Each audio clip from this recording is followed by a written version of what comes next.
I can't keep feeling this freedom with you and then go back to feeling trapped in our relationships. I don't think I can get a divorce. What?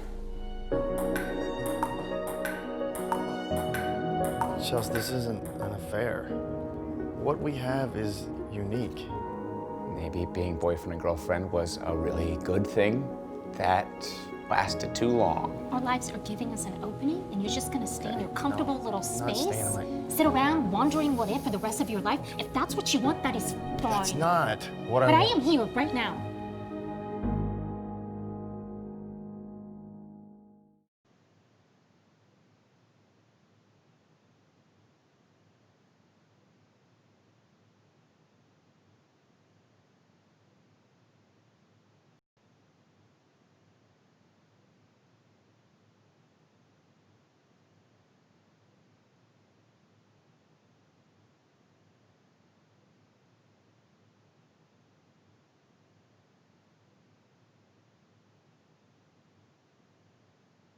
Oh my God, I was muted. How embarrassing. I'm just for a while.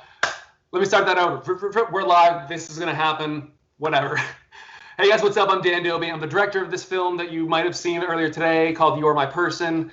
We're just going to do a fun live chat today. It's going to be loose. We're going to have fun. We're probably going to step all over each other, so feel free to get in the chat and, let's just have a good time. So, Billy, who's running the stuff, he doesn't want me to shout him out, but I'm going to shout him out. Billy, thank you so much for running this show. Can you make us all in the box? And I guess you're going to do that now? Okay, cool. Here we are. We have Ryan Garcia, who plays Charlie. We have Ogie Durham, who plays the waitress. We are waiting on David Sullivan, and we don't know, maybe Michelle Norden will show up. She has the invite. She's a little busy. This is all last minute. So anyways, here we are. Let's have a good time. Also, Mike Gorman is here as well. He's going to be moderating for us. We're just gonna do it, guys. We're gonna do it live. So I don't know. Do we have any questions? If you guys have questions, blast them off in the chat. We're just gonna go for it. Personally, I'll just open up with saying this. This is a long time coming of putting this film out. We shot this in December of 2018, and the fact that it's out a year after its premiere. We premiered this June 20th at Silicon Beach Film Festival last year. It's been a year. And we are now live with it. The universe has it. This is out for free. Yeah, so Ryan, Ogie, thank you so much again for being a part of this. I don't know if I can hear you. Can you guys, I guess you guys can unmute yourself and we can just start chatting. You can hear me, I think. Yeah. I'm Okay, excellent. So, Ogie, this is you just saw, this is crazy because I did not know that you did not see the film until today. So, yeah. So what did you, So it's like, it's freshy fresh. So what did you think about it?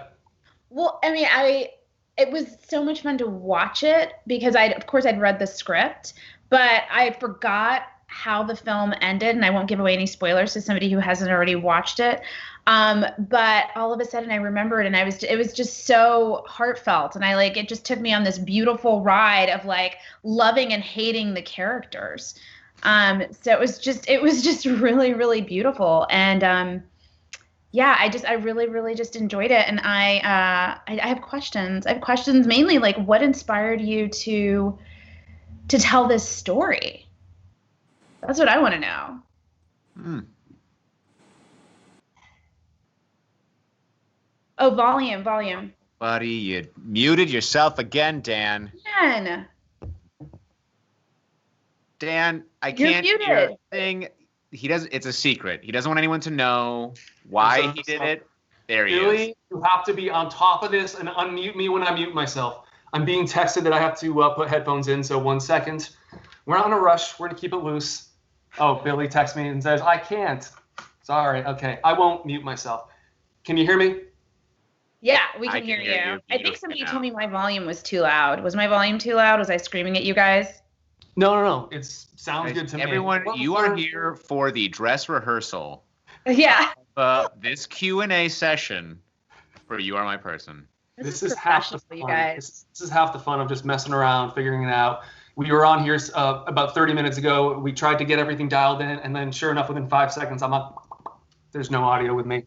What was the question? What inspired me to? What inspired you to tell this story?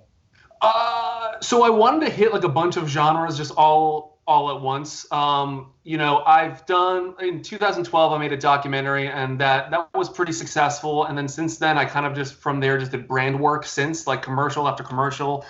And I just anytime I'm like, oh, I want to make a feature, or oh, I want to make a film.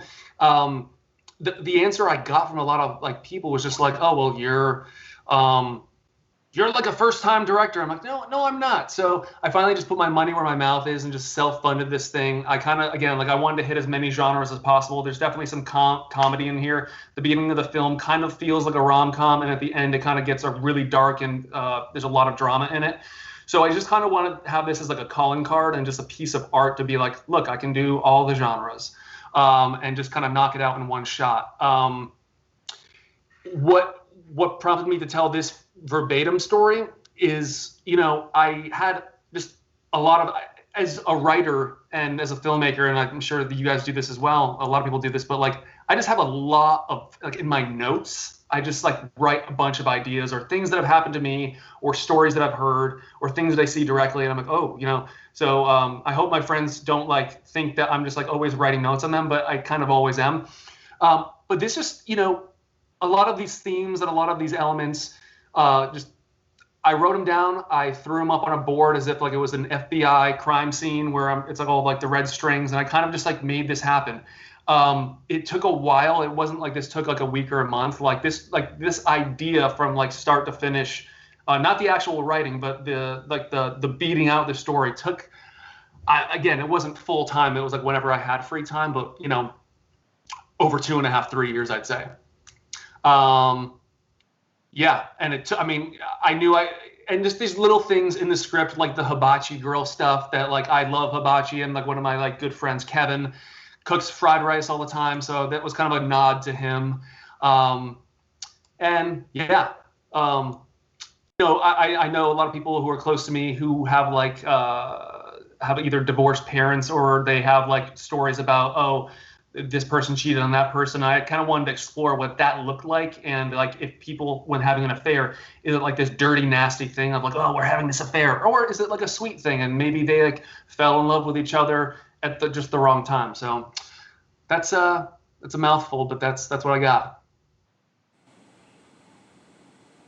Oh. I love it. That answers it, and I love the idea of just because I did feel all of those multiple genres. I really did feel that. So that was really beautifully done. Thank you. The one regret, while I have both of you guys here, it's funny because Mike actually asked. It's funny because the story is all about the two of us. Yeah. And it's untold, but if you're really watching closely, you can see it in our eyes. It's this untold story that everyone wants. It's actually Ryan's and my story. I didn't want to like give that away, but. So Mike asked me earlier if there's one thing I could do or change about this, what would it be? And I think I both told you this on set, but I wanted, like, after working with both of you, I said, I know I said this, it's just like, but I remember saying like, I wish I wrote you guys more into this. Like, I wish there was more of a story with you guys, because it was just incredibly simple to work with you guys. You guys are pros. And, when people say, oh, do you want to make this a feature or like a series? I'm always like, oh yeah, like if we make this a series, like these characters are coming back 100% in some capacity. Wow.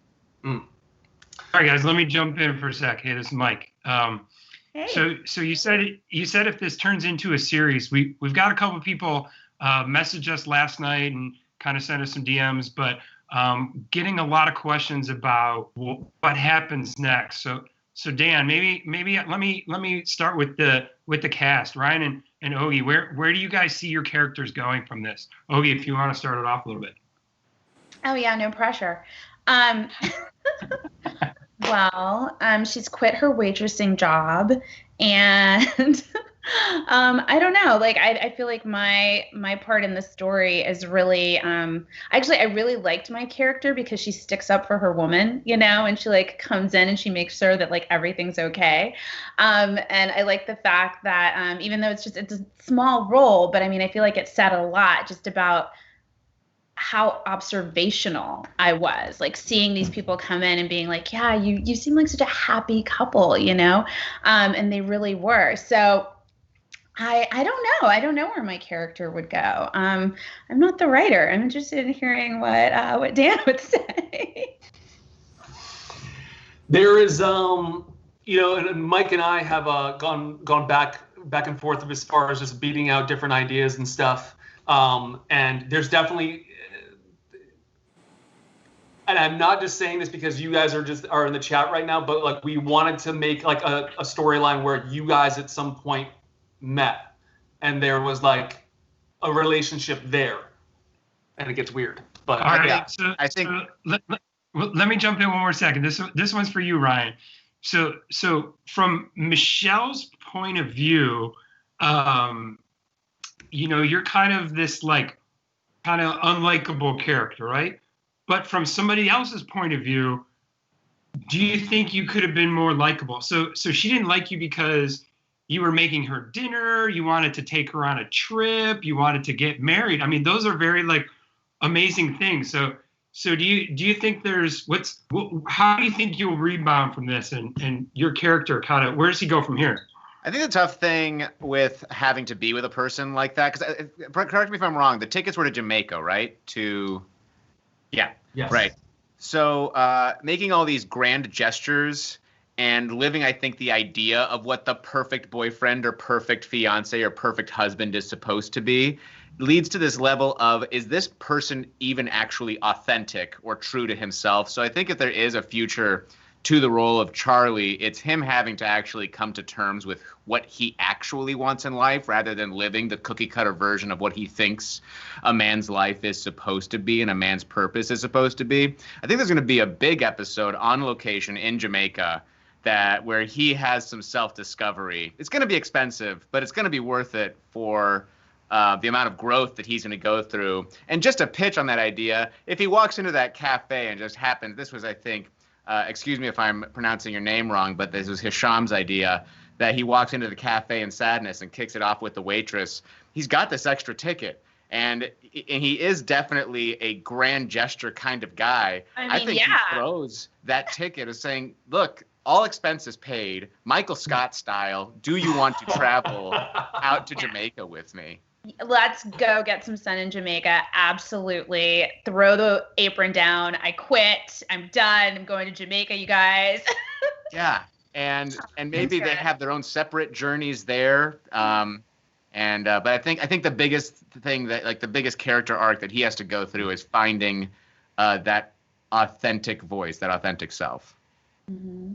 Also, hi, Nina, in the chat.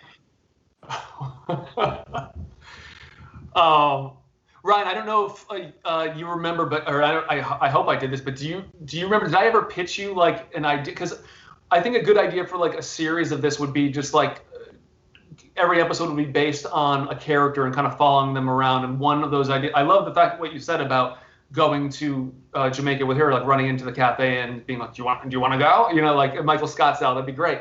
But did I pitch you the idea I originally had as far as like how that episode that would be based around you, how that would go?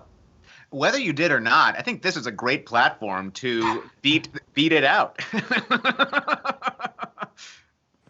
I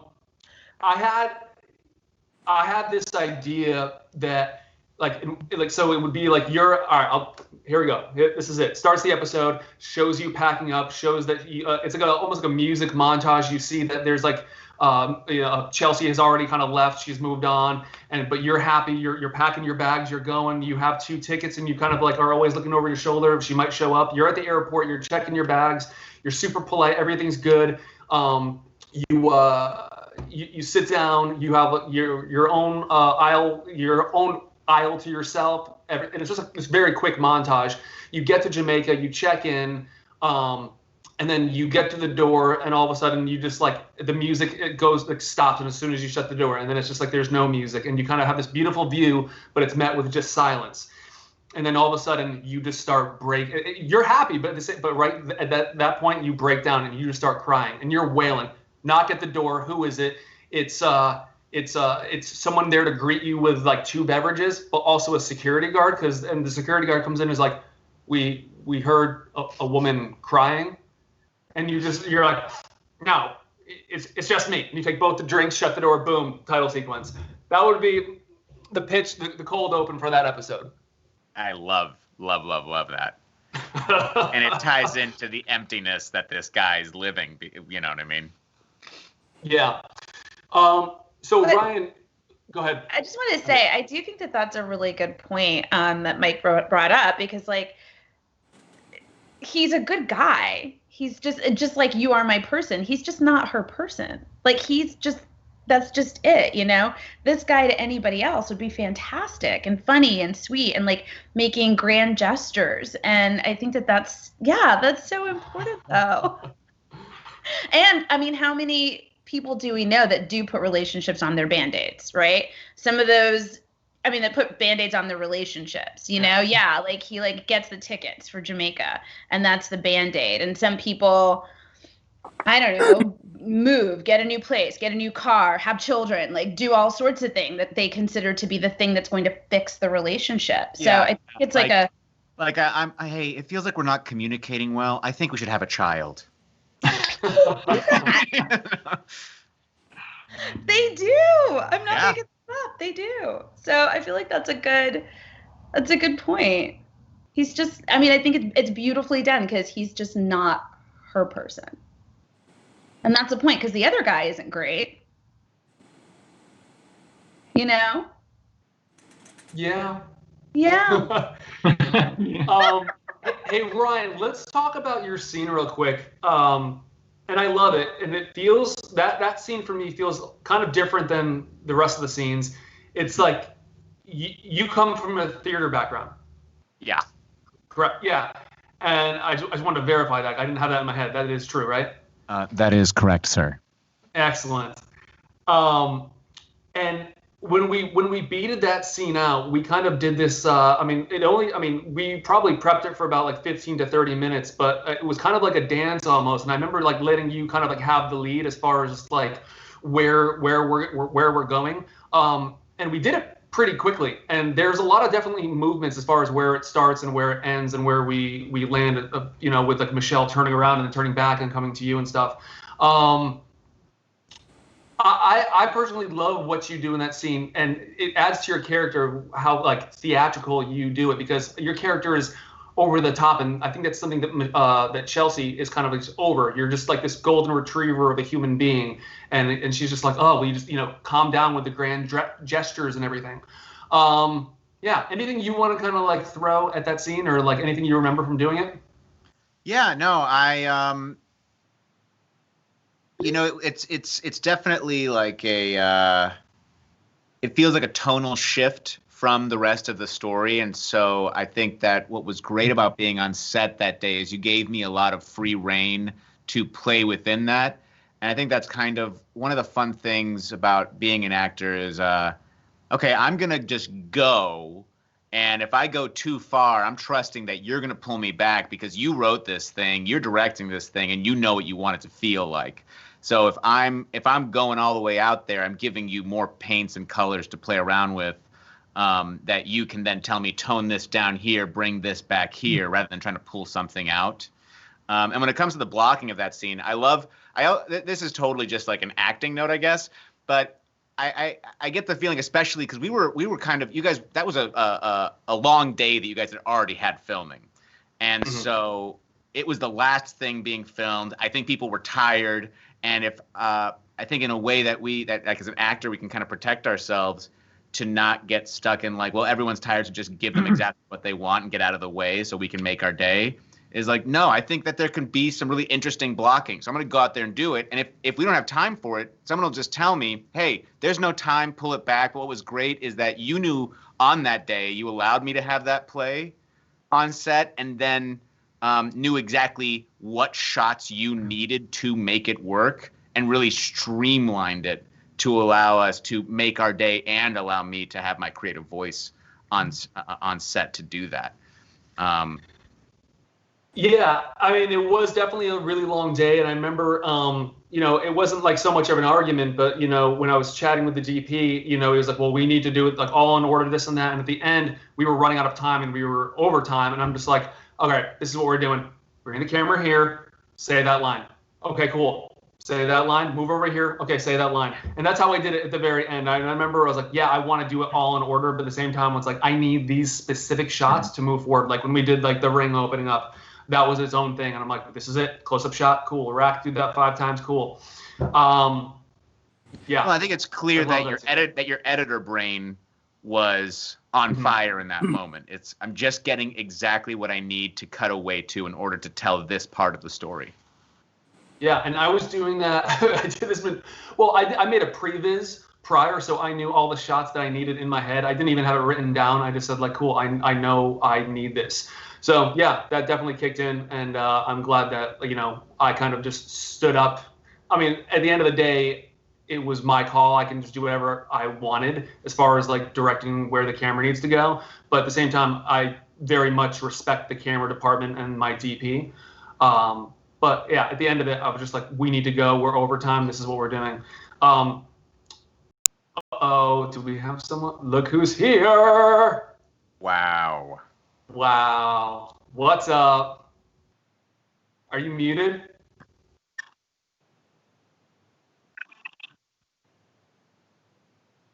Classic David Sullivan. Say something.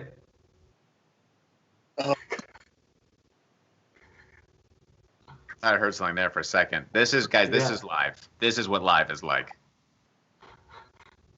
You just got off. It's more. I'm sure I'm screwing this up. No, dude, you're good. Are you there? Say something, David. Speak to us. We can hear you. Oh, I think he left. He's going to try again. He will. I think he'll probably go to his computer and try. We'll see. I think I'm screwing this up. That's great. We won't go too much longer. Once David comes in here, we'll do like 10 or 15 more minutes. Ryan, I know that you have to go shortly as well, but if we can get a little bit from David, that'd be great. We have any questions that we want to hit? I know there was a request I saw earlier from that someone wanted to say. Flew right past. But he has another great question. I personally would like to know more about Emily. What happened to her? What was her relationship like? Sorry, Mike. I just did your job. I apologize. No, it's all good. I saw that question as well, and Mike just texted me that as well. So whenever I write something, I try to like go back and write like the even the fact that this is like a short film, I try to imagine this as hello, love that hair. Did I fuck it up again? No, you sounded great before too. Oh, all I heard was dum dum dum dum dum dum dum dum dum. That's all we could hear too, dude. That's the whole thing. That's part of it. Oh, dang it. Sorry, it's motorcycle hair. I just got off the bike. I love that. All right, so everyone, this is David Sullivan, who plays Brent. So we got the whole team here minus Michelle.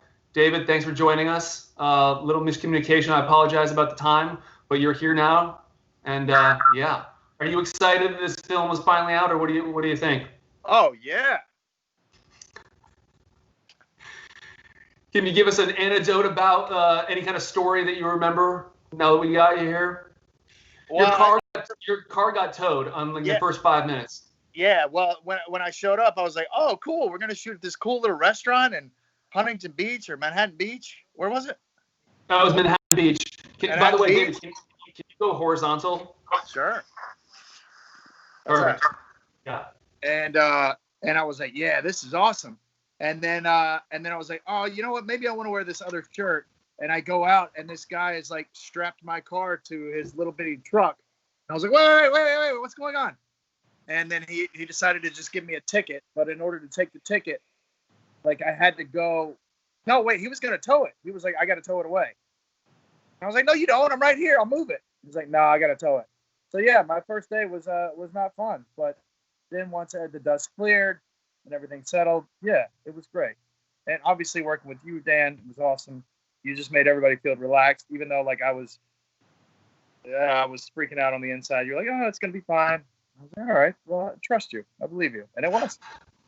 I think I was freaking out. I mean, believe it or not, I think I was probably freaking out a little bit harder than you, because I was like, if one of my actors is upset and they can't do their job and their focus somewhere else, I'm like, no. But you pulled it together. Yeah. I think you put it behind you really quickly, and yeah. Good. Yeah. Hey Mike, guys, we got any questions? we do have a question. I was asked, did the characters know the ending when they were filming? And I guess it's a little late to the spoiler alert for everybody watching, but there is a little, twist ending. So did the cast know that was coming? Well, not to speak for everybody else, but the cool thing about being an actor is we get a script, and in that script we get to read the whole story. And well, they weren't sure if there was that he left the ending off, so to kind of give you guys a little surprise at the end.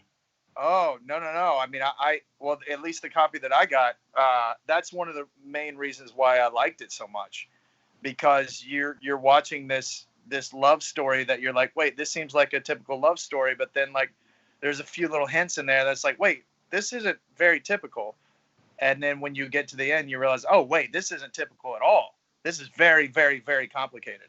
And that's actually what I liked about it a lot, because a lot of times you're used to a certain way of things being, especially when in relationships, but you're in your own bubble.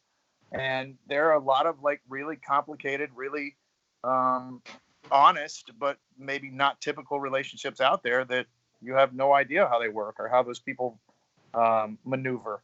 So that's why I liked it so much. I feel like I'm talking so much. Sorry, guys. Well, no, we do. You need to make up for it. You need to make up for it. we have a follow-up question for you too. So you start off funny, romantic, and then kind of really emotional end. Was this a tough role for you to play? Yeah, I feel like the correct answer is yes, but in all honesty, and they can kind of attest to this, as an actor, you want to tell a story like this. You want to be challenged. You want to be able to put your full talents on display. And Dan had written something that gave me the opportunity to do that. And when it came time to do that, I probably didn't cry as much as David, wanted to cry. But I feel like in watching it, and as many times as I watched it, like I feel like it still communicated the story that this guy was really dealing with some stuff. So I wouldn't say that it was easy, but again, as an actor, you welcome challenging opportunities like that. So I don't know if you guys will all agree with this, and I know I probably spent a little bit more time with David on this film than you guys, but specifically at that last scene, David, I remember taking you out to the corner and spoke with you, and I had this like pep talk I was gonna give you, and I'm just gonna be like, but all I said, I just took a breath. I was like, "You got this. You know what to do. Let's have fun." And it was that quick, because I mean, a lot of directors, I feel that they want to just like really push something to you. And I remember the first shot we did of the film, which was in the cafe, it was a POV, and we did, I think, 2 takes of it. And I said, "We're moving on." And everyone's like, "Oh, we're moving on already?" I'm like, "Yeah." And especially when you're working with fantastic actors, I don't personally need to shoot a million different times. And I don't like to over direct, because after that, it's like, if I'm over directing someone, it's just going to take them out, and they're going to change how they feel about the character. The reason why I love this cast is because they knew what they were doing. I mean, we rehearsed prior to this, but I just let them kind of flow. And I feel like, again, like a lot of directors like to over direct. And for me, my lack of, giving everyone notes wasn't like me not being a great director. I think that's me trusting you guys, thus being an okay director. But yeah, I definitely let these guys have a lot of room and space. And I think an important thing as a director is to trust your team, everyone. And if there's micro adjustments we have to do here and there, or there's improv lines we have to do. For example, at the Airbnb spot, the end of the scene, David, you ran back for your bag, and you're like, "Oh my bag's on fire," and you're like, "I'm just messing around." I'm like, "No, we're doing that. We're keeping that." So that was a complete improv situation that David did. That I was just like, "Yeah, like we're doing that. That's great," without hesitation. Every take after that, we did it like that, and that obviously made it to the final cut. Yeah. I mean, I think a casting is so important. And whenever I was told who I was getting to work with, and I just knew that, oh, this thing is going to be good. Because, like, we shoot short films that we think, oh, yeah, this might be fun. This will be fun. And we shoot with our friends and stuff. But, like, once you put together this cast, I was like, oh, this is going to be really good. So, yeah, I mean, kudos to you for picking all of us out. Well, thank you for saying that. I do have to give credit where credit is due, though, because I let this, like, I feel like in my past, I've been when within filmmaking, I was extremely controlling, and then I kind of, through my growth as a human and as a director, I kind of just like go with the flow a little bit. And when prior to this film, David, I obviously knew who you were. But when Michelle was the first character that we committed to hard, and she's like, we should ask David if he'll read it. And I'm like, Dave, and I was like, David who? He's like, oh, David Sullivan. I'm like, if he will take this, of course, it's his, please. And so when you read it and you committed, I was like, yes, this is great. And then from there, you got Ryan. You said, I think I got a guy, and you introduced me to Ryan, and I was like, yes, let's do that. And then Michelle was like, there's Ogie, can we use her? And I'm like, I saw her, I'm like, yes. And I like how that's how it all happened, right? Things are all right. Sure, I didn't. Yeah. But I wanted there, especially with David, you and Michelle, like I didn't want to just, unless we were going to do a year's worth of rehearsals, I wanted there to already be like just either at least some kind of friendship there. And I wanted you guys to, she was like, I really want to do something with him, and I think that this would be perfect for it. And the fact that she was so excited about that, and then it was the same thing with you, I thought it was just like, yeah, let's do this. And that's how it all happens organically. Don't thank me, just thank, I don't know. But yeah. Well, you had faith in all of us, so that's worth a lot. And let this be a lesson, I think, to anyone. Just like sometimes you just kind of like go with the flow and just let things happen. And sure enough, good things can happen. Cool. Yeah. Hey guys, we got a question. Ryan and David, would Brent and Charlie be friends in real life or independent of Chelsea? What do you think, David? I've been talking a lot. All right. I think, look, I'm going to present to you what kind of friend I think Charlie would try to be for Brent. I think he would be like coming over a lot with dips. He'd have like, hey, I brought some friends. Let's play Celebrity. It's my favorite game. Like, I think he'd be a very in your face, lots of activities, lots of snacks kind of friend. So if that's something that Brent is into, then Charlie can provide. Yes, that's so good. I think that Brent, I think that he would do the best he can in order to keep his relationship going without ruffling feathers. So I think that he would not necessarily welcome that relationship, but he would tolerate it and put on a pretty believable not show, but yeah, I would think that you would actually think that they were friends, even though I don't think that they would be. No, I don't think, personally, I don't think Brent, look, Charlie was a lot and is a lot, and I'm a lot.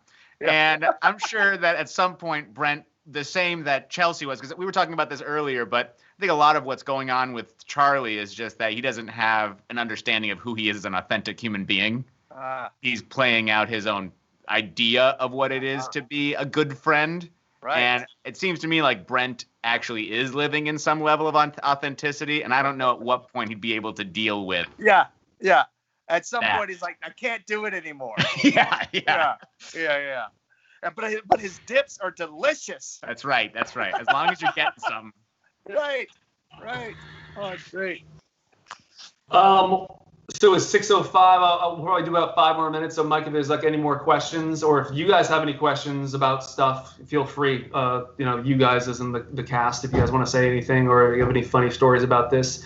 I will say this, and Mike, you were actually here too, but we went to a film festival in North Hollywood, and you both, Ryan and David, you showed up, so thank you for coming and supporting the film. But I didn't hear, but I saw all these photos on the internet about this film festival, and I was like, oh, it looked really cool. And we went in, it was like the floor was wet, and it was just like, there's no, I don't know. But thank you guys for going to that one. That one in particular was pretty funny, that it was so just like, it was very loose what they were doing, but at the same time it was kind of cool just to see the film and see it with strangers and see them acting with it, or just how they reacted with it as well.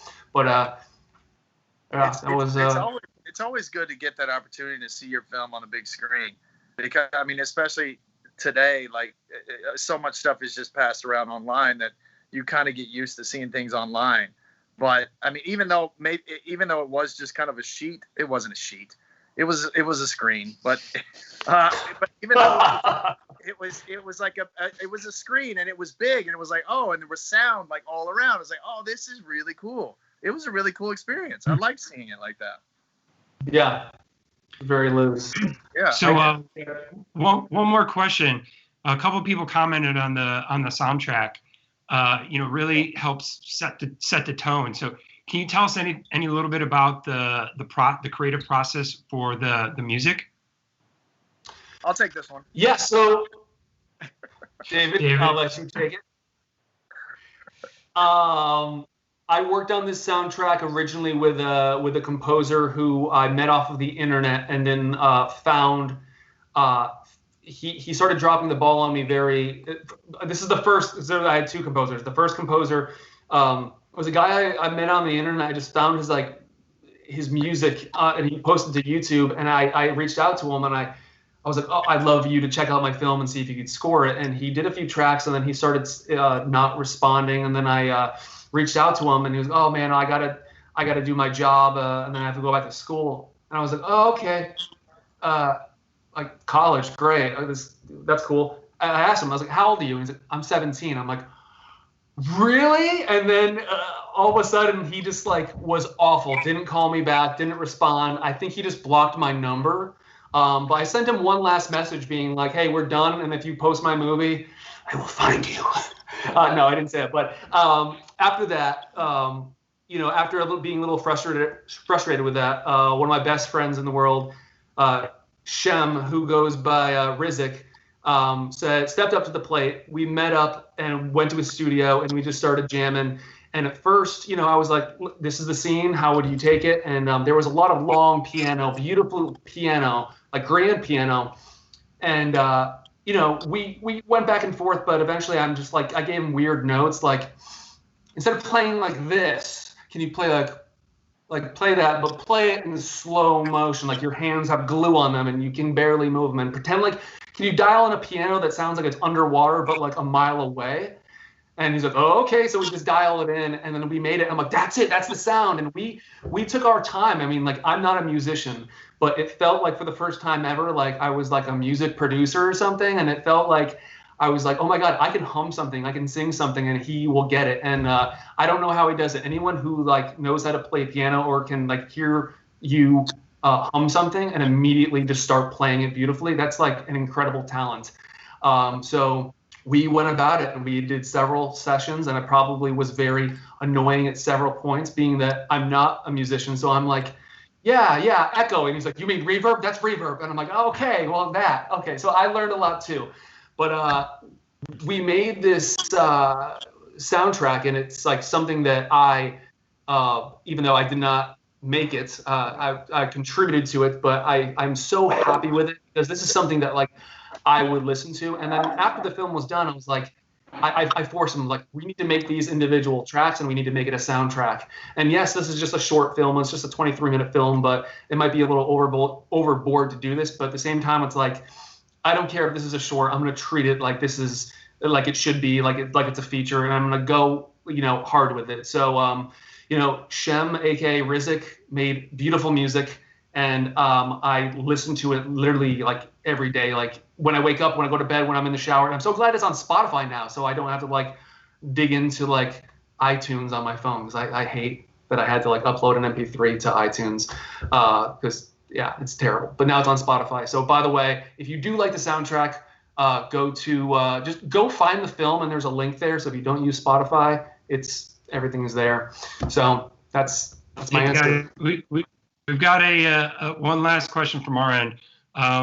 Could everybody go around the room, just tell us 60 seconds or less what they're working on next big project? Ryan, you want to start us off? I'll talk first. I'm unmuted. Everyone else is muted. I'm working on I think I can say it. I don't think I signed anything. A Nickelodeon show, voiceover, called Big Nate. So I'll be a character recurring on that. Congrats. So you want to check out Big Nate on Nickelodeon, and that's all from me. Awesome.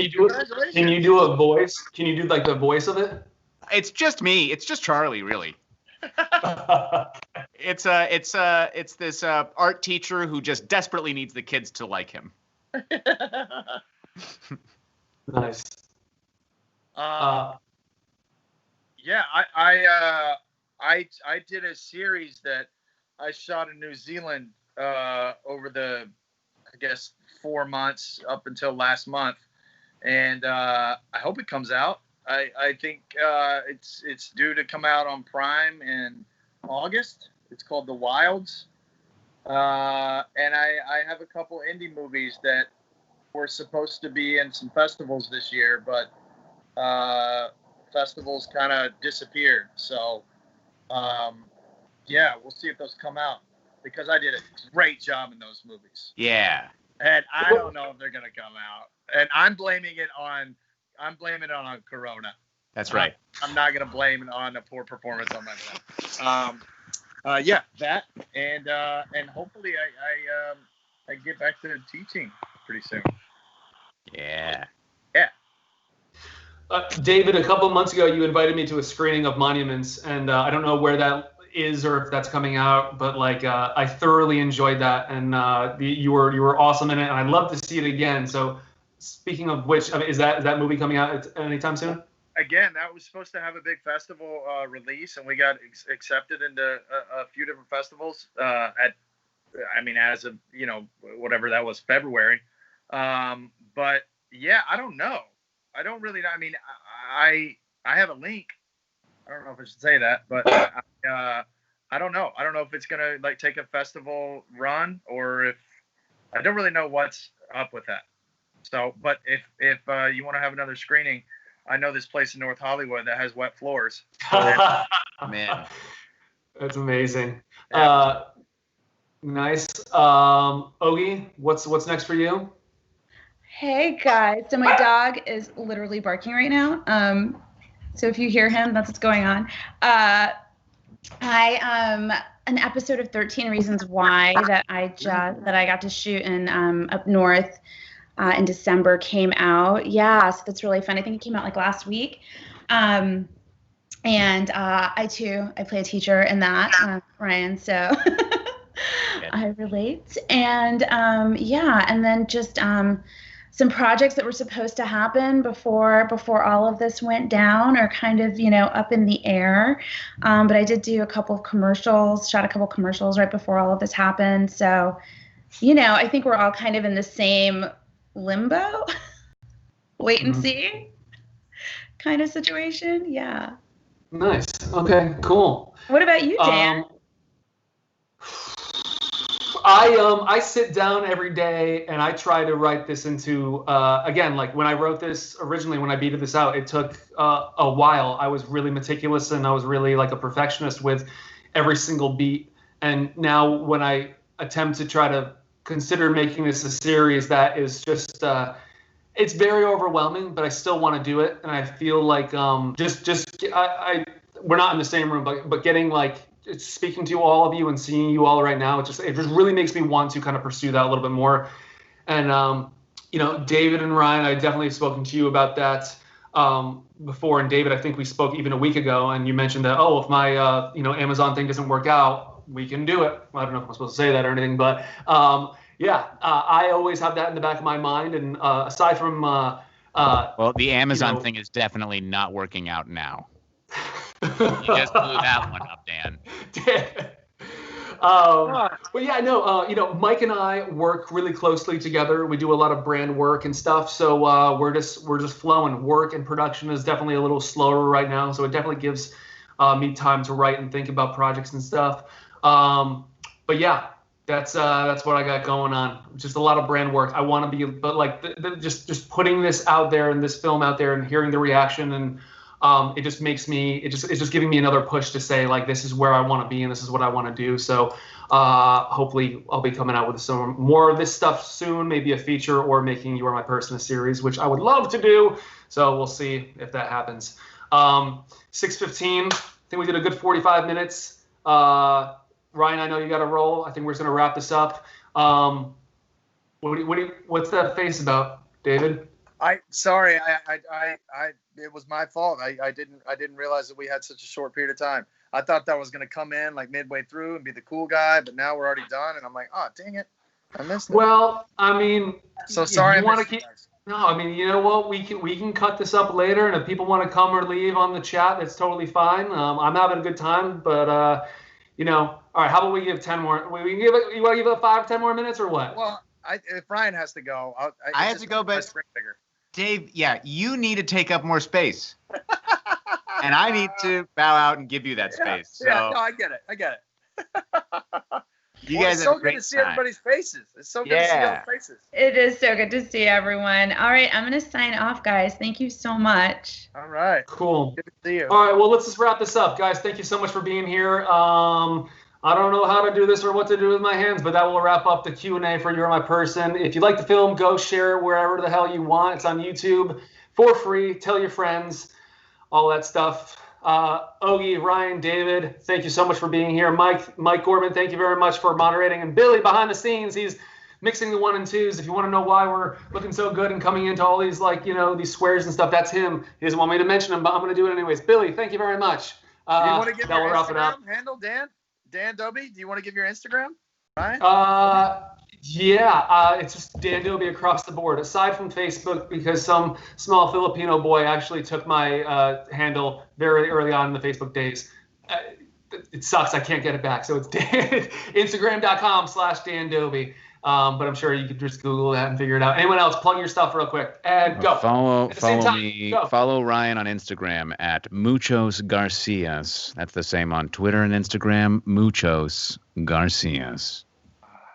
We see why you get all that voice work. Golly, that's beautiful. Mr. Nate.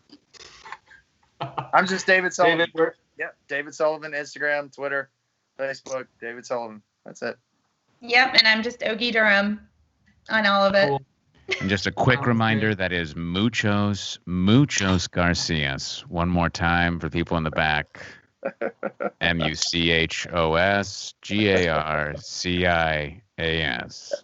All right. There we go. Thank you guys so much. All right. We're going to wrap this up. Thank you guys. Go watch the film. Go tell your friends. I'll see you guys later. Thank you. Thanks, guys. That's it. Bye-bye. I'm feeling this freedom with you and then go back to feeling trapped in our relationships. I don't think I can get a divorce. What? Chelsea, this isn't an affair. What we have is unique. Maybe being boyfriend and girlfriend was a really good thing that lasted too long. Our lives are giving us an opening, and you're just gonna stay in your comfortable little space? Sit around wondering what if for the rest of your life? If that's what you want, that is fine. That's not what I want. But I want. am here right now.